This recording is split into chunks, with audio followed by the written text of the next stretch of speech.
Combien de fois vous êtes-vous couché, les yeux fermés, mais votre esprit ne cessait de tourner, pensées agitées, soucis familiaux, problèmes du quotidien et même des peurs dont vous ignorez l'origine. Le sommeil, qui devrait être un repos, finit par devenir un combat. Mais laissez-moi vous confier un secret puissant. Il existe une prière capable de transformer votre nuit en un havre de paix et de tranquillité. Dans cette prière, vous ressentirez la puissance du sang de Jésus couvrant votre vie, votre maison, ton larret, chaque personne de votre famille. Ce qui était autrefois angoisse deviendra soulagement. Là où il y avait du trouble, il y aura du réconfort, protection divine. Et au petit matin, au lieu de l'anxiété, vous aurez des rêves de paix et même des révélations spirituelles qui renouvelleront votre espoir. Imaginez vous coucher sans peur, sans le cœur lourd, simplement en sachant qu'un mur de feu et d'amour vous entoure.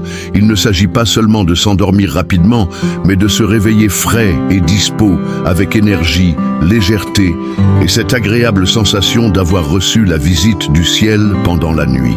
Maintenant, je voudrais vous lancer un défi. Avant de poursuivre cette prière, écrivez un seul mot dans les commentaires, en guise d'acte de foi. Cela pourrait être « Amen », peut-être un, ou même « Dieu, je t'aime ». Cela semble simple, mais c'est un engagement qui ouvre votre cœur et montre que vous croyez à l'action de Dieu dans votre vie. Et bien sûr, n'oubliez pas de abonnez-vous à la chaîne, activez la cloche de notification et partagez cette vidéo avec quelqu'un qui a besoin de cette prière aujourd'hui. Soyez-en sûrs, votre geste pourrait être la clé pour une victoire et libération d'une autre personne.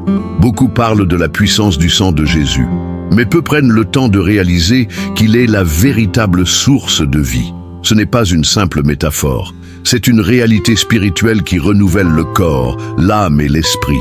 En comprenant cela, on réalise qu'on n'a plus besoin de vivre prisonnier de la culpabilité ou de la peur. Le sang de Jésus est comme un sceau invisible qui recouvre notre histoire, purifiant le passé et ouvrant les portes d'un avenir empreint de paix. Paragraphe 2. La paix qui émane de cette puissance ne dépend pas des circonstances. Ce n'est pas un salaire à la fin du mois, ni l'absence de problèmes. C'est une paix profonde qui s'installe même au cœur des tempêtes. Lorsque vous déclarez le sang de Jésus sur votre foyer et votre famille, quelque chose change dans l'atmosphère. Votre cœur s'apaise, votre foyer s'emplit d'harmonie et même l'atmosphère spirituelle s'allège. C'est comme si chaque pièce était baignée par un fleuve de vie nouvelle. Paragraphe 3. Outre la paix, le sang de Jésus apporte la joie. Non pas la joie passagère d'une bonne nouvelle, mais la vraie joie qui jaillit de l'intérieur. C'est la certitude d'être en sécurité, protégé et aimé. Imaginez-vous vous réveiller et savoir que votre maison est entourée de cette présence, que votre famille marche sous son toit.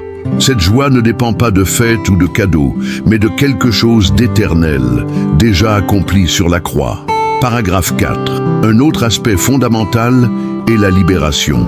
Combien de personnes portent des fardeaux spirituels, des habitudes qui les emprisonnent, voire des sentiments qui les étouffent. Le sang de Jésus a le pouvoir de briser ces chaînes.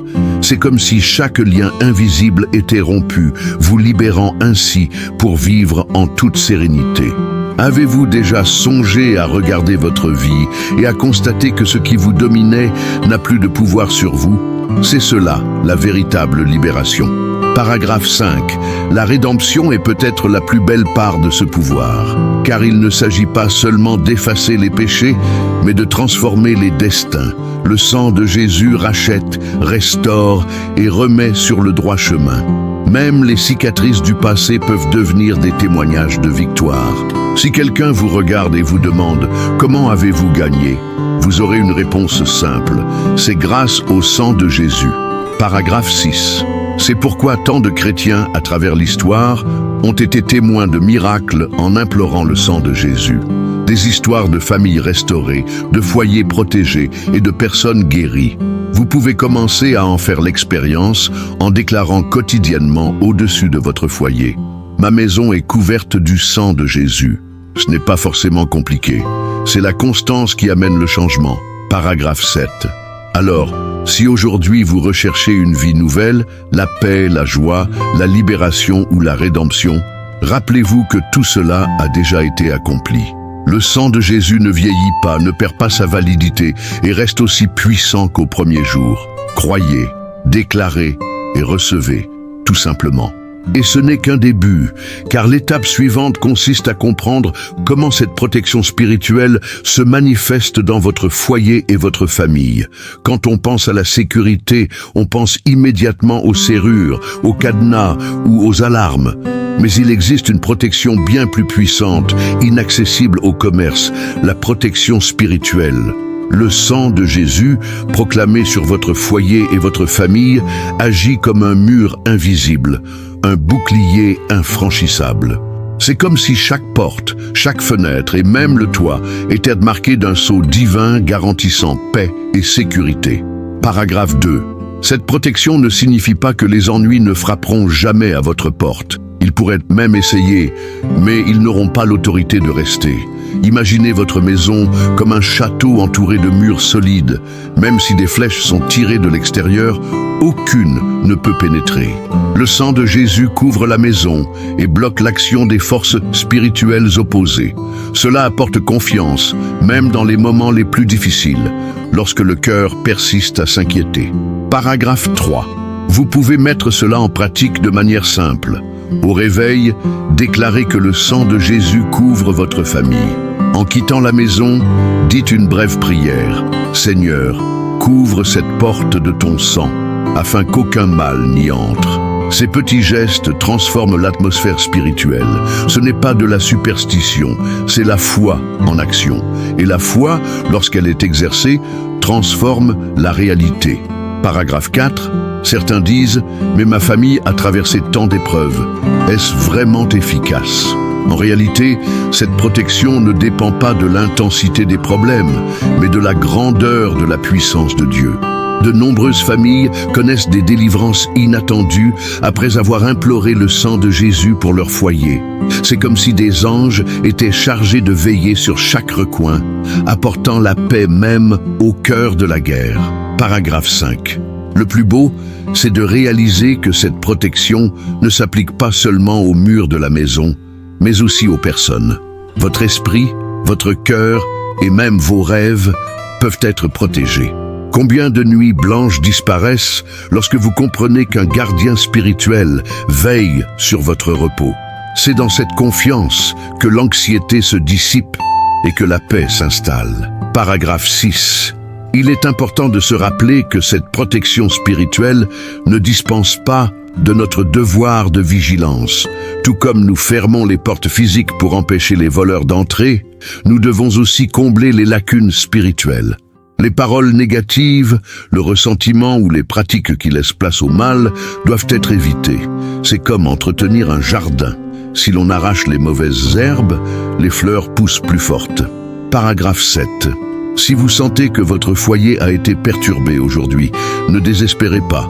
Commencez à déclarer chaque jour « Ma maison appartient à Jésus et son sang couvre chaque pièce ». Faites-le avec foi, avec fermeté, et remarquez comme l'atmosphère change.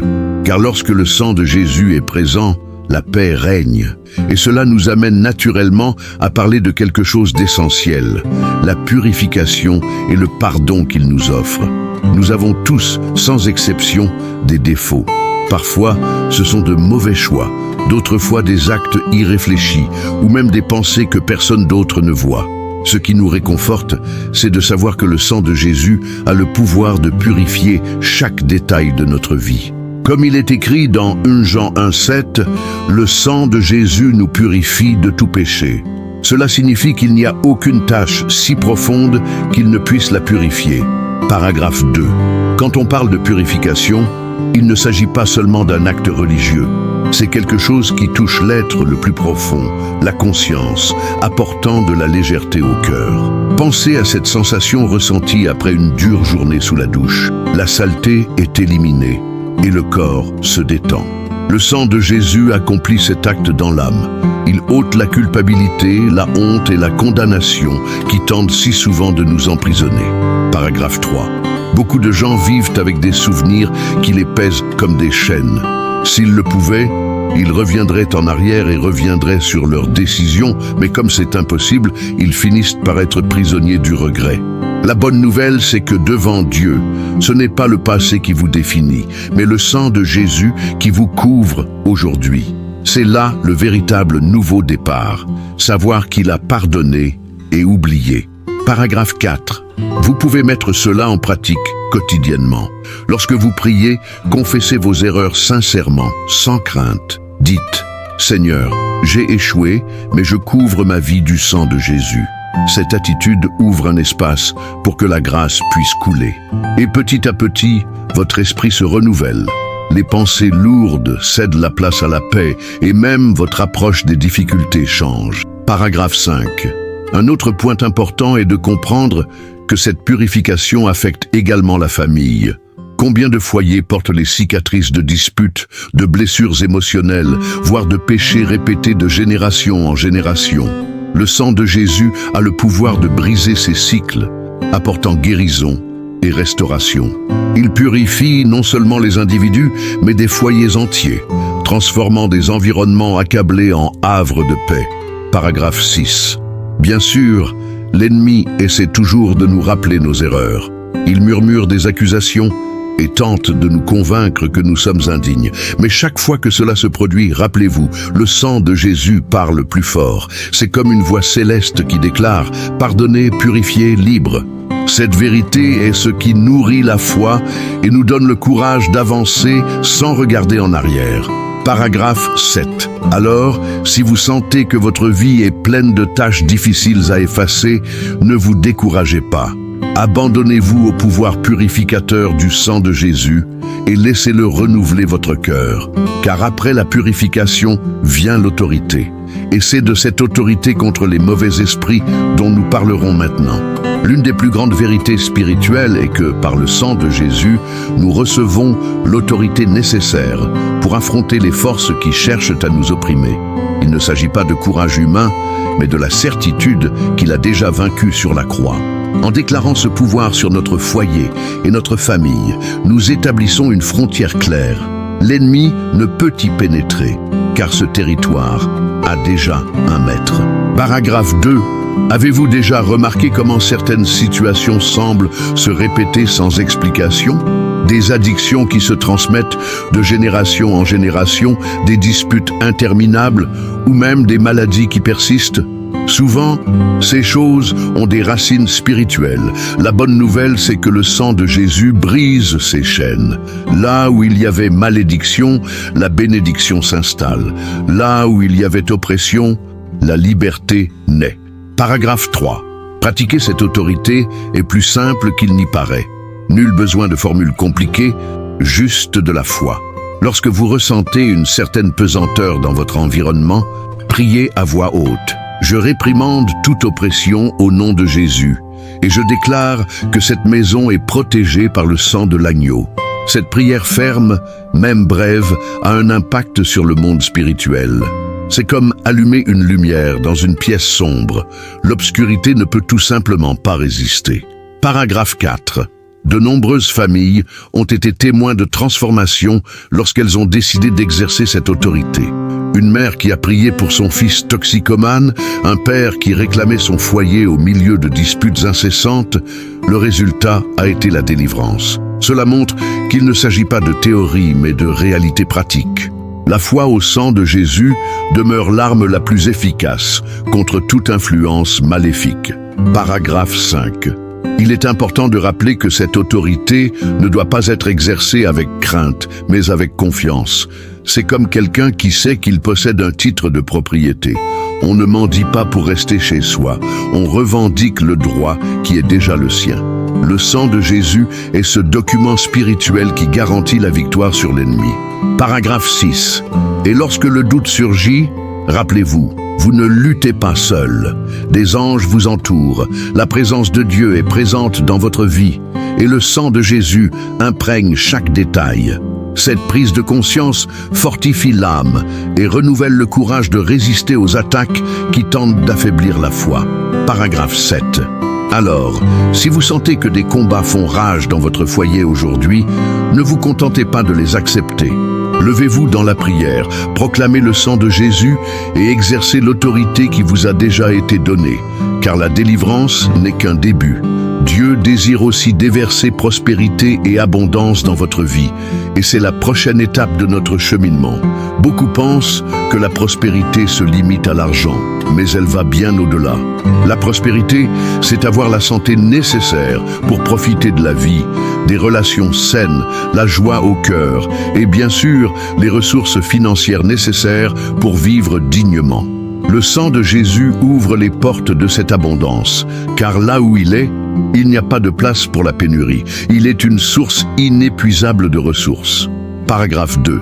Lorsque vous déclarez la prospérité de votre foyer, vous alignez votre vie sur les promesses de Dieu. C'est comme planter des graines dans un sol fertile. Avec le temps, les fruits apparaissent, des opportunités se présentent, des portes s'ouvrent, et même des situations improbables deviennent possibles. Cette abondance ne vient pas de la chance, mais de la faveur divine qui accompagne ceux qui ont confiance. Paragraphe 3.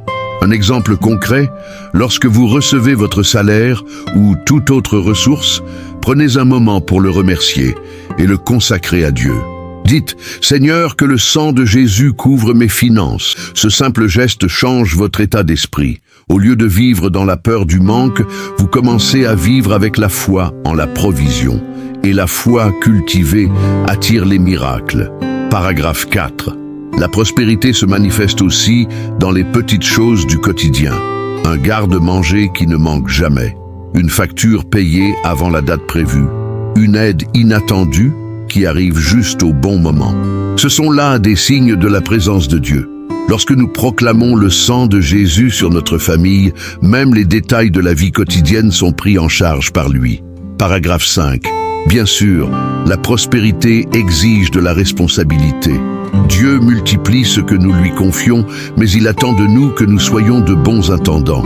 Si vous semez la discipline et la gratitude, vous récolterez l'abondance. Si vous semez le désordre et la peur, la récolte sera maigre. Le sang de Jésus purifie non seulement l'âme, mais aussi l'esprit, afin que nous puissions gérer nos ressources avec sagesse. Paragraphe 6. Beaucoup confondent prospérité et luxe, mais la véritable prospérité consiste à vivre sans l'angoisse du manque. C'est poser sa tête sur l'oreiller en sachant que demain, on aura de quoi se nourrir. Cette paix est un trésor plus précieux que n'importe quel compte en banque. Et elle est accessible à tous ceux qui se placent sous l'alliance du sang de Jésus. Paragraphe 7. Si vous sentez que votre vie financière est bloquée aujourd'hui, commencez à changer vos déclarations. Au lieu de dire « je ne peux pas », déclarez « ma maison est couverte par le sang de Jésus et je reçois abondance et prospérité ». Ce changement de langage ouvre des voies. Et lorsque l'ennemi tente de bloquer vos bénédictions, il est temps de se rappeler que nous sommes engagés dans une guerre spirituelle, ce qui nous amène au point suivant. La vie chrétienne n'est pas une promenade de santé, c'est un combat quotidien. Nous ne luttons pas contre des personnes, mais contre des forces spirituelles qui tentent de nous voler notre paix et de déstabiliser nos familles. La bonne nouvelle, c'est que nous ne sommes pas désarmés. Nous possédons l'arme la plus puissante jamais donnée à l'humanité, le sang de Jésus. Comme le dit Apocalypse 12:11, ils l'ont vaincu à cause du sang de l'agneau et à cause de la parole de leur témoignage. Au paragraphe 2, cette guerre ne se déroule pas seulement dans des moments précis, mais dans des situations banales du quotidien. Lorsque l'anxiété tente de dominer votre esprit, lorsque des disputes veulent mettre le feu à votre maison, ou lorsque la pénurie frappe à votre porte, cela fait aussi partie du combat spirituel. La différence réside dans notre façon de réagir. Invoquer le sang de Jésus dans ces moments-là, c'est comme hisser un étendard de victoire. Paragraphe 3. Beaucoup pensent que le combat spirituel est réservé aux pasteurs ou aux responsables. Mais non, cette autorité a été donnée à tous les croyants. Si vous êtes parent, vous pouvez proclamer la victoire sur vos enfants. Si vous vivez seul, vous pouvez proclamer la protection de votre foyer. C'est comme placer un signe spirituel sur la porte. Ici, l'ennemi n'a pas sa place. Le sang de Jésus est cette marque de victoire. Paragraphe 4. Éphésiens 1, 7 nous rappelle que nous avons la rédemption et le pardon des péchés par le sang du Christ. Cela signifie que la victoire est déjà acquise. Nous ne luttons pas pour savoir si nous pouvons gagner. Nous réaffirmons simplement la victoire qui nous a déjà été accordée. C'est comme quelqu'un qui a reçu un cadeau, mais qui doit l'ouvrir pour en profiter. Le cadeau est déjà à vous, il ne reste plus qu'à l'utiliser. Paragraphe 5. En pratique, vous pouvez commencer à prier à voix haute dans les moments de pression. Je déclare que par le sang de Jésus, cet environnement est libre de toute oppression. Cette déclaration n'est pas un simple rituel, c'est un acte de foi qui fait bouger le monde spirituel. L'atmosphère change, la lourdeur se dissipe et la paix remplace le tumulte. Paragraphe 6. Il est important de se rappeler que le combat spirituel n'est pas une question de peur, mais de confiance. Nous avons un général qui n'a jamais perdu une bataille. Chaque fois que vous priez, déclarez et tenez bon, vous vous associez à cette armée victorieuse. Et petit à petit, l'état d'esprit de défaite cède la place à celui de victoire. Paragraphe 7. Et si la guerre est réelle, la victoire l'est aussi. Chaque délivrance, chaque retournement de situation, chaque nuit de paix obtenue sont la preuve de l'action du sang de Jésus. Et cette victoire n'est pas seulement la vôtre, mais celle de toute votre famille. Après tout, après avoir remporté la bataille, Dieu désire revêtir chacun de nous de sainteté. C'est ce que nous verrons dans la section suivante. Quand on parle de sainteté, beaucoup imaginent quelque chose de lointain, presque inaccessible. Mais en réalité, être saint, c'est vivre séparé de Dieu, choisir chaque jour de marcher en sa présence. Le sang de Jésus non seulement libère et protège, mais il recouvre aussi nos foyers et nos familles de vêtements spirituels blancs, symbole de pureté et de renouveau. C'est comme s'il échangeait de vieux vêtements tachés contre des vêtements neufs, propres et lumineux. Paragraphe 2. Cette couverture est essentielle pour maintenir une protection spirituelle. Imaginez un soldat. Il ne suffit pas d'avoir des armes. Il a aussi besoin d'être correctement protégé. De même, nos familles sont renforcées lorsqu'elles sont revêtues de justice, d'humilité et de vertu. Cela se traduit par des actions simples, parler avec plus de patience, pardonner plus vite, faire preuve de bonté, même dans les petites choses. Paragraphe 3. En pratique, vous pouvez prier chaque jour. Seigneur, revêt ma famille de tes vêtements de sainteté. Cette prière permet au Saint-Esprit de modeler les cœurs. C'est ainsi que les mauvaises habitudes sont remplacées par des attitudes saines. Et avec le temps, le foyer commence à dégager une atmosphère différente, plus légère et plus paisible. Paragraphe 4. Prenons l'exemple d'une famille qui décide de consacrer un moment à la lecture de la Bible. Ce temps n'a pas besoin d'être long. Il peut s'agir simplement d'un psaume avant d'aller au lit. Cette pratique simple est comme revêtir chaque jour un vêtement spirituel. Petit à petit, l'esprit est baigné par la parole et le cœur réchauffé par la présence de Dieu. Paragraphe 5. Il est important de comprendre que la sainteté n'est pas une question de perfection, mais de direction. Nous faisons tous des erreurs, mais une fois habillés, nous choisissons de nous relever plus vite, de demander pardon et d'avancer. Les vêtements blancs peuvent se salir, mais il y a toujours la possibilité de les laver à nouveau dans le sang de Jésus. C'est la beauté de la grâce. Il y a toujours une chance de recommencer. Paragraphe 6. Ce revêtement est aussi un témoignage. Ceux qui visitent votre maison remarquent la différence. Inutile d'en dire plus. L'ambiance, les conversations et même les gestes transmettent un sentiment d'exception. C'est comme entrer dans un lieu où l'air est plus léger. Cela inspire les autres à faire de même pour leur famille. Paragraphe 7. Lorsque toute la famille est enveloppée de sainteté, elle devient plus unie et résiliente. Cela ne signifie pas l'absence de problèmes, mais plutôt la force de les affronter avec foi et espérance. Et c'est précisément cette confiance qui ouvre la voie à la prière de protection la plus célèbre, le psaume 91, qui sera au cœur du point suivant. Quand on parle de sainteté, beaucoup imaginent quelque chose de lointain, presque impossible à atteindre. Mais en pratique, être saint, c'est simplement vivre séparé de Dieu, choisir de marcher en sa présence chaque jour. Le sang de Jésus non seulement libère et protège, mais il recouvre aussi le foyer et la famille de vêtements spirituels blancs, symbole de pureté et de renouveau. C'est comme échanger de vieux vêtements tachés contre des vêtements neufs, baignés de lumière. Cette couverture est comme l'armure d'un soldat. Il ne suffit pas d'avoir des armes, il faut être protégé. De même, nos familles sont renforcées lorsqu'elles sont revêtues de justice, d'humilité et de vertu. Cela se traduit par des attitudes simples et concrètes, comme parler avec plus de patience, pardonner plus vite et pratiquer des actes de bonté, même dans les plus petites choses. C'est dans ces détails que le foyer se transforme. Dans votre quotidien, vous pouvez prier « Seigneur, revêt ma famille de tes vêtements de sainteté ». Cette demande permet au Saint-Esprit de modeler les cœurs. Ce faisant, les vieilles habitudes sont remplacées par de nouvelles attitudes, emplies de grâce. Petit à petit, le foyer prend une atmosphère différente, plus légère, plus harmonieuse et plus paisible. Un exemple concret est celui d'une famille qui décide de consacrer du temps à la lecture de la parole. Ce n'est pas forcément long ni compliqué. Il peut s'agir simplement d'un psaume avant d'aller au lit. Cette pratique simple revient à revêtir chaque jour un vêtement spirituel. L'esprit est baigné par la parole et le cœur réchauffé par la présence de Dieu, jusqu'à devenir un mode de vie. La sainteté n'est pas la perfection, mais une direction. Nous faisons tous des erreurs, mais lorsque nous sommes revêtus, nous choisissons de nous relever plus vite, de demander pardon et d'avancer. C'est comme un vêtement blanc qui peut se salir, mais qui peut toujours être lavé à nouveau dans le sang de Jésus. La grâce nous permet de recommencer autant de fois que nécessaire, et c'est le plus beau cadeau que nous puissions offrir à notre famille. Ce revêtement est également perceptible dès l'entrée. Sans mots, on ressent quelque chose de différent. L'atmosphère est plus légère, les conversations plus enjouées, les gestes plus affectueux. C'est comme entrer dans un lieu où l'air est pur et agréable.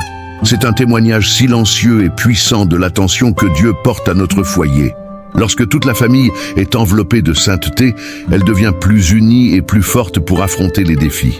Les problèmes ne disparaissent pas, mais ils cessent d'être un fardeau insupportable, car chacun est revêtu de foi et d'espérance. Cette confiance ouvre la voie à l'une des prières de protection les plus célèbres, le psaume 91, qui sera au cœur du point suivant.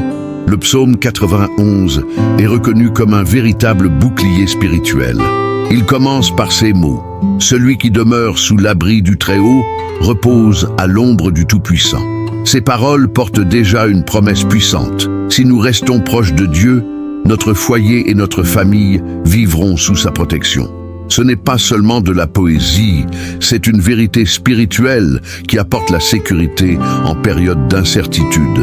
Lorsque nous prions ce psaume, nous ne récitons pas seulement des phrases anciennes, mais nous activons des promesses éternelles. Chaque verset parle de protection contre les dangers visibles et invisibles. Cela inclut tout, des accidents inattendus aux attaques spirituelles qui cherchent à nous voler notre paix. Prier ces paroles sur notre foyer, c'est comme construire des murs invisibles qui protègent la famille de toutes les attaques du mal. De nombreuses familles ont pris l'habitude de lire le psaume 91 avant de se coucher. C'est comme mettre une alarme spirituelle dans la maison, confiant que les anges du Seigneur veilleront toute la nuit. Commencez simplement. Lisez-le à voix haute, rassemblez toutes les personnes présentes et à la fin, récitez une courte prière demandant que le sang de Jésus recouvre chaque pièce, chaque porte et chaque personne de la maison. Cette coutume n'est pas une superstition, mais une foi concrète. Plus nous nous approchons de la parole, plus notre cœur se remplit de confiance. C'est comme chasser la peur avant d'aller au lit, car nous savons que nous sommes à l'ombre du Tout-Puissant. La paix qui règne après cette lecture est un signe de la présence du Saint-Esprit, apportant le repos au corps et à l'âme. Il est intéressant de noter que le psaume 91 ne parle pas seulement de délivrance, mais aussi de prospérité et de victoire. Il promet de longs jours, la délivrance, des réponses aux prières et même l'honneur au combat. Autrement dit, ce n'est pas seulement un texte de réconfort, mais aussi une promesse d'abondance et de prospérité pour ceux qui se réfugient dans le Seigneur. En déclarant 1000 peuvent tomber à tes côtés et 10 000 à ta droite, mais ils ne t'atteindront pas. Nous affirmons que même dans les moments difficiles, notre famille reste protégée. C'est la puissance de la foi en action, indépendamment du contexte. Le sang de Jésus et les promesses du Père deviennent comme des murs invisibles, gardant le foyer solide et inébranlable. Enfin, la lecture du psaume 91 nous rappelle que nous ne marchons pas seuls. Il y a un Dieu qui envoie des anges pour nous protéger sur chaque chemin. Une protection spirituelle s'étend à notre famille, à notre foyer et même à nos finances. Et au terme de ce cheminement de réflexion, nous réalisons que le sang de Jésus est la clé qui ouvre chacune de ses promesses et nous conduit à la paix véritable. À chaque prière que nous avons faite ensemble, il est devenu évident que le sang de Jésus est source de protection, de victoire, de délivrance et de prospérité pour notre foyer et notre famille. Mais maintenant, je voudrais vous poser une question. Allez-vous garder ces paroles sur papier ou les mettre en pratique au quotidien? À quoi ressemblerait votre vie si chaque soir vous pensiez à réciter le psaume 91 sur votre maison? Êtes-vous prêt à mettre votre foi en action et à ressentir la paix d'en haut? Cela peut commencer par un petit geste, une simple prière avant de vous coucher, une demande de protection pour vos enfants, une louange silencieuse en faisant le lit. Ces graines de foi, semées quotidiennement, transforment l'atmosphère du foyer. Et n'oubliez pas, nul besoin d'être parfait pour vivre sous ce voile.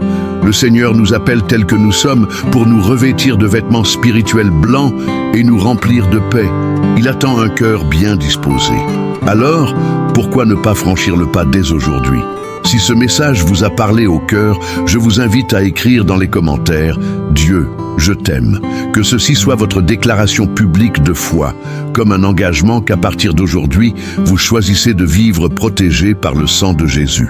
Et bien sûr, n'oubliez pas de abonnez-vous à la chaîne, activez la cloche et partagez cette vidéo avec un membre de votre famille ou un ami qui a besoin de cette prière. Votre action pourrait transformer la vie de quelqu'un d'autre.